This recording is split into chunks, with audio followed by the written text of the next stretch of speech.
when you say Obamacare, let's step back, and there's many pieces to that. And there's many problems with the Affordable Care Act at the federal level in particular.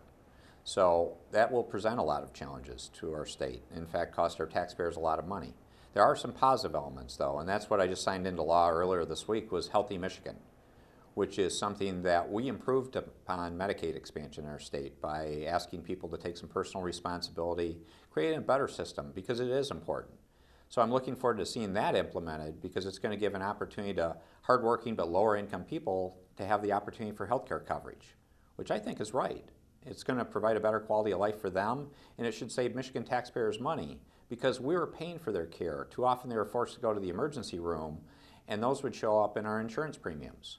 So for that one element of the Affordable Care Act, the Healthy Michigan piece, it's a very good thing for our state, and I'm glad we're moving forward with that.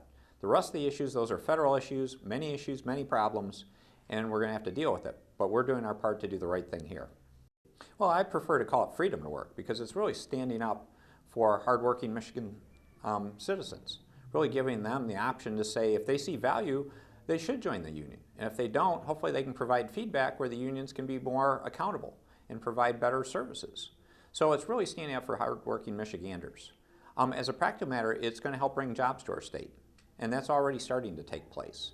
There are many places around the country, many companies, when they're looking at new locations, would disqualify us because we weren't a right to work or a freedom to work state. They would take us off the list before we even got a chance.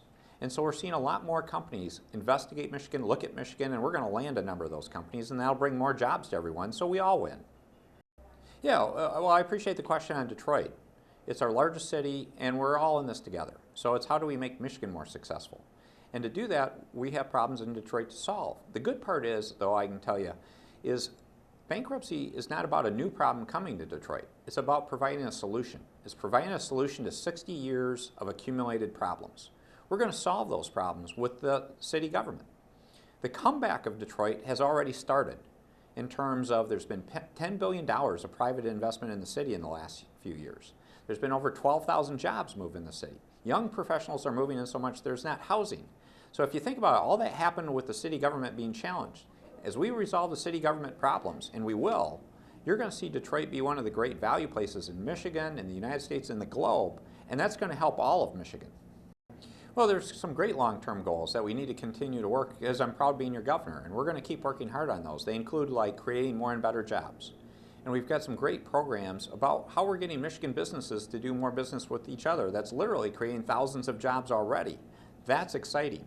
It's also about helping young people or people looking for a career, better connecting to those. And I encourage people to go to mitalent.org to find those openings and work on those. Then we need to work on our education system to get career tech training going again in a much stronger fashion in our state, to help people find those skilled trades jobs and production jobs that are good, honest careers. We sort of lost that focus. Now, the fourth thing I would say is about good government. We need to continue balancing the budget. We need to continue paying down our long-term debt, because it's about efficient, affordable, and accountable government. Yeah, at this point, I'm not suggesting any change in gun laws. And the way I view it is the federal government has sort of taken the lead on making an issue of that and having a national dialogue. And as you can see, nothing's really changed there. I think that dialogue is going to continue, and I'm just going to monitor what's going on at the federal level to see if anything would be appropriate at Michigan. But at this point in time, we're staying where it is. When you have shootings like that, one issue that we're looking at, though, is how do we improve our mental health system? Because in many cases, it gets back to a mental health issue, not a gun issue. Yeah, in terms of casinos and all those kind of issues, the gas station, what I would say is we've tried to work in good faith with all the tribes in our state, because we have to respect them as sovereign nations. That's important. We also want to make sure we have a fair arrangement in terms of how we operate. So one of the big things I'm saying to people is now we're going through a process of renegotiating many of the tribal compacts across the state. And so I don't look upon it as taking one individual tribe at a time, but let's get a more comprehensive solution. Let's all try to work together to get a better answer across all of Michigan. Well, it's part of the job. We had to make a lot of tough decisions. I've had to make a lot of tough decisions because Michigan was broken in many respects. If you think about what our economy was like in 2009, 2010, and the whole decade before, we're the comeback state now. To do that, we had to reform a lot of different things in terms of looking at government. So I'm proud of making those decisions, and I don't do it in a political fashion. My view of the world is relentless positive action. No blame, no credit. Here's a problem, here's a common sense solution, let's do it. Let's go on to the next problem. So in some cases I've gotten people on both ends of the political spectrum mad at me. But it's in good faith to say, let's make Michigan a better place. Well, it's great to be up in Marquette again. I'm excited to address the Economic Club. I think it's great that you have a forum where people come together to talk about things. And I think there's great opportunity in Marquette and all the Upper Peninsula for great economic growth. I've made several trips this summertime and over the last year. So I've seen it continue to improve, and about people coming together to say there's a bright future.